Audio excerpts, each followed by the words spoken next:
जय भीम. मी engineer Netaji Bharne, भारतीय बौद्ध महासभा जिल्हा माजी अध्यक्ष तथा केंद्रीय शिक्षक चंद्रपूर. आजच्या या धम्मचक्र प्रवर्तन दिनाच्या निमित्ताने सर्व बांधवांना मनपूर्वक शुभेच्छा. बोधिसत्व डॉक्टर बाबासाहेब आंबेडकर यांनी आपणाला 14 ऑक्टोबर 1956ला विजयादशमी दिनी नागपूरला बौद्ध धम्माची दीक्षा दिली. जवळजवळ 7 लाख अनुयायांना बौद्ध धम्माची दीक्षा दिली. त्यानंतर आजच्या दिवशी चंद्रपूर येथे 16 ऑक्टोबरला बौद्ध धम्माची दीक्षा या ठिकाणी या पवित्र दीक्षाभूमीला बाबासाहेबांनी आपल्याला दिली. ही धम्मदीक्षेचा जो कालावधी आहे आणि बौद्ध धम्म दीक्षा देण्याचे जे शिल्पकार आहेत चंद्रपूरचे बॅरिस्टर राजाभाऊ खोब्रागडे यांच्या आग्रहाने आणि देवाजी बापू खोब्रागडे यांच्या विनंतीनुसार बाबासाहेबांनी चंद्रपूरला येण्याची पसंत केले. त्यावेळेस बाबासाहेबांची तब्येत अत्यंत खराब होती. बाबासाहेबांच्याला वेगवेगळ्या बिमारीने त्रस्त असतानासुद्धा बाबासाहेब चंद्रपूरला आलेत. आजचा हा दिवस चंद्रपूरमध्ये आजचा हा दिवस बौद्ध धम्माच्या इतिहासामध्ये सुवर्ण अक्षराने लिहिण्याजोगा आहे आणि खरंच बौद्ध धम्माच्या इतिहासामध्ये चंद्रपूरची नोंद झालेली आहे. या धम्मदीक्षा देण्याकरता जेव्हा बाबासाहेब चंद्रपूरला निघालेत 14, 15, 16 तारखेला सकाळी 5 वाजता श्याम हॉटेलमधून बाबासाहेब चंद्रपूरसाठी निघाले. बाबासाहेबासोबत माईसाहेब आंबेडकर, त्यांचे बंधू कबीर आणि नानकचंद रत्तू, नागभीड, भिवापूर आणि मूल या मार्गाने चंद्रपूरला ते आले. येताना मूल येथे त्यांनी थोडा विश्राम केला आणि तिथे 3 वाजता चंद्रपूरसाठी निघाले. या अगोदरच मूल येथे देवाजी बापू खोब्रागडे आणि संत गुरुजी त्यांचं स्वागत करण्याकरिता तिथं उपस्थित झालेले होते. चंद्रपूरला आजच्या दिवशी लाखोच्या संख्येने जवळजवळ 2 दिवसापासून जनता बाबासाहेबांच्या दर्शन घेण्याकरता, बाबासाहेबाला पाहण्याकरता आतुर झालेली जनता इथं उपस्थित झाली होती. यवतमाळ जिल्हा, वर्धा जिल्हा, गडचिरोली जिल्हा आणि आंध्र प्रदेश या परिसरातून लाखोच्या संख्येने या भूमीवर अनुयायी उपस्थित झाले होते.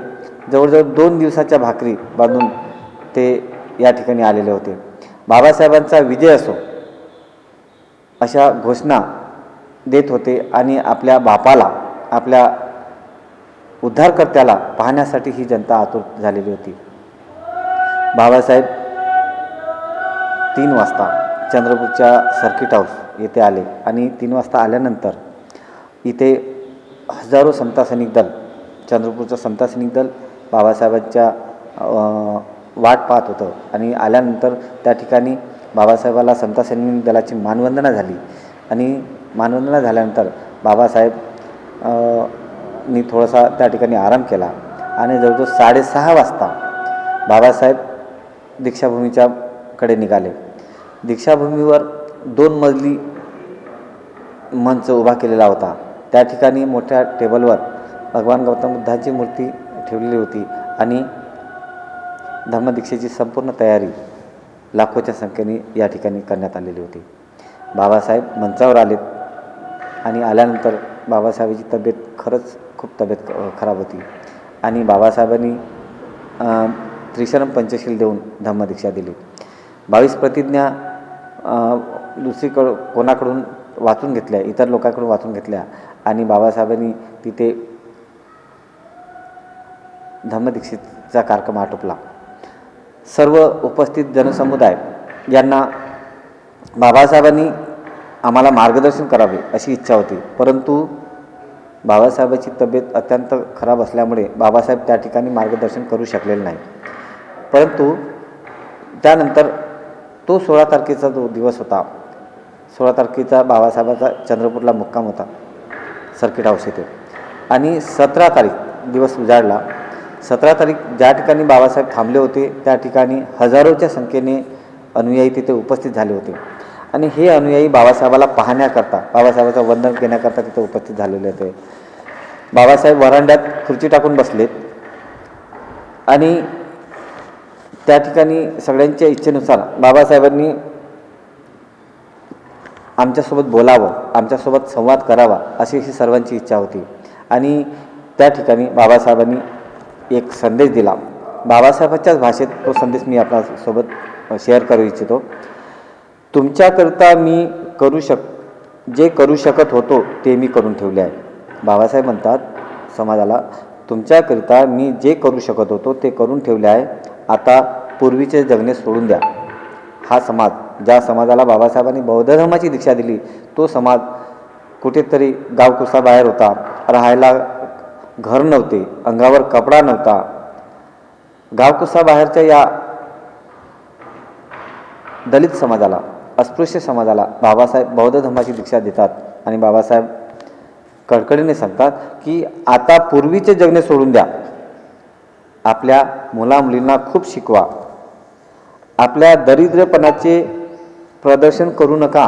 बाबासाहेब म्हणतात, आजवरी तुम्ही जसे होते त्याच्यामध्ये तुम्ही अशा त्या पद्धतीने न राहता आपली दरिद्री आहे, मी गरीब आहे असे दाखवू नका.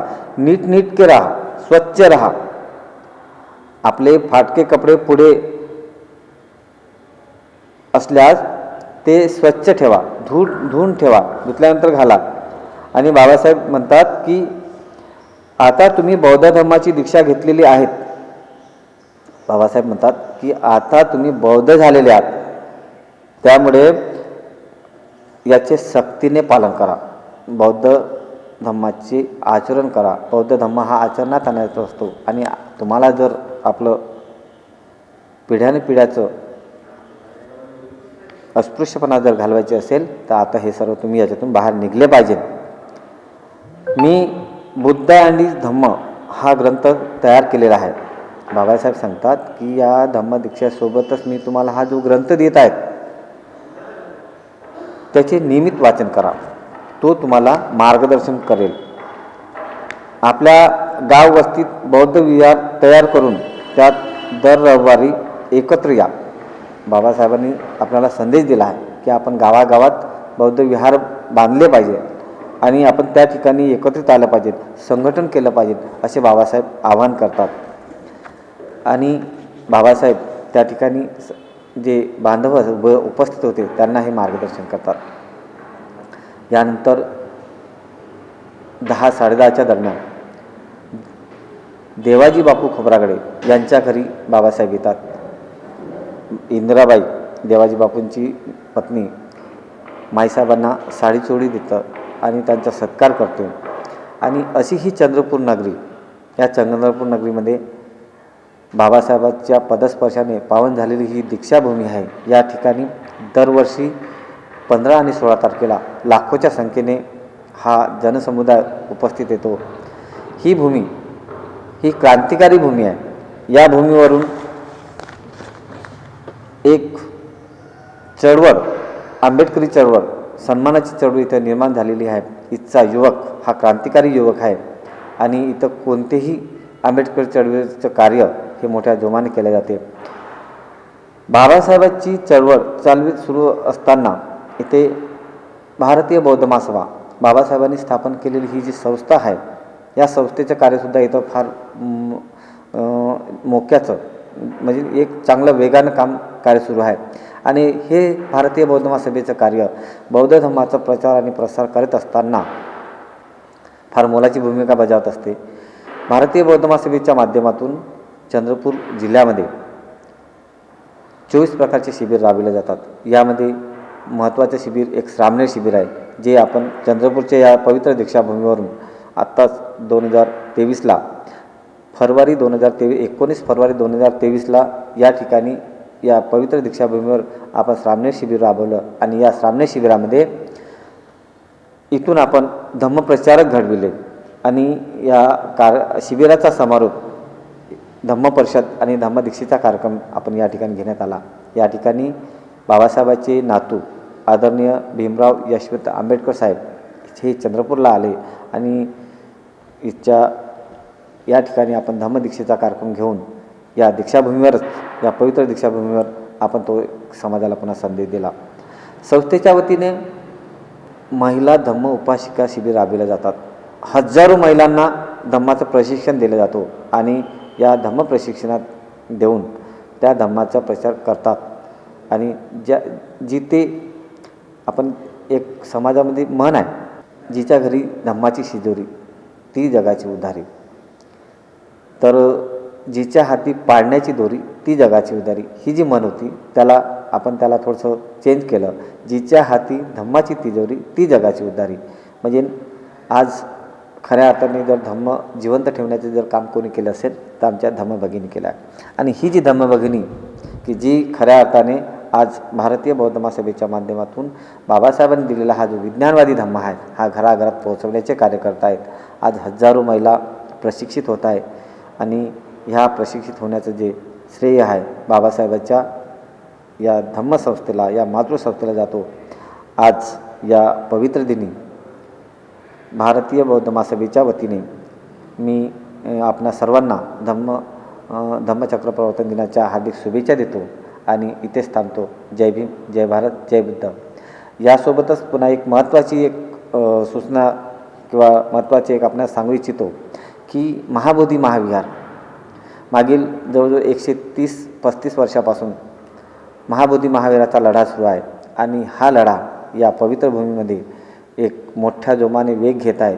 येणाऱ्या काळात ही आमची भूमी, ही बौद्धांची भूमी, हे बौद्धांचं स्थळ, हे महाविहार बौद्धांच्या ताब्यात मिळावं याकरिता भारतीय बौद्ध महासभा तन धनाने, समता सैनिक दल, भारतीय बौद्ध महासभा आणि सर्व बौद्ध बांधव आपण ही भूमी आपल्या ताब्यात घेण्याकरता तयार झालेले आहात आणि येणाऱ्या काळात आम्ही कोणत्याही पद्धतीचा लढा देऊन ही भूमी ताब्यात घेतल्याशिवाय राहणार नाही अशी मी ग्वाही देतो आणि आजच्या दिवशी मी पुन्हा एकदा आपल्याला शुभेच्छा देतो।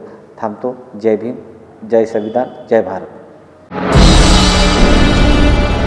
आप देख रहे हैं लॉर्ड बुद्धा टीवी।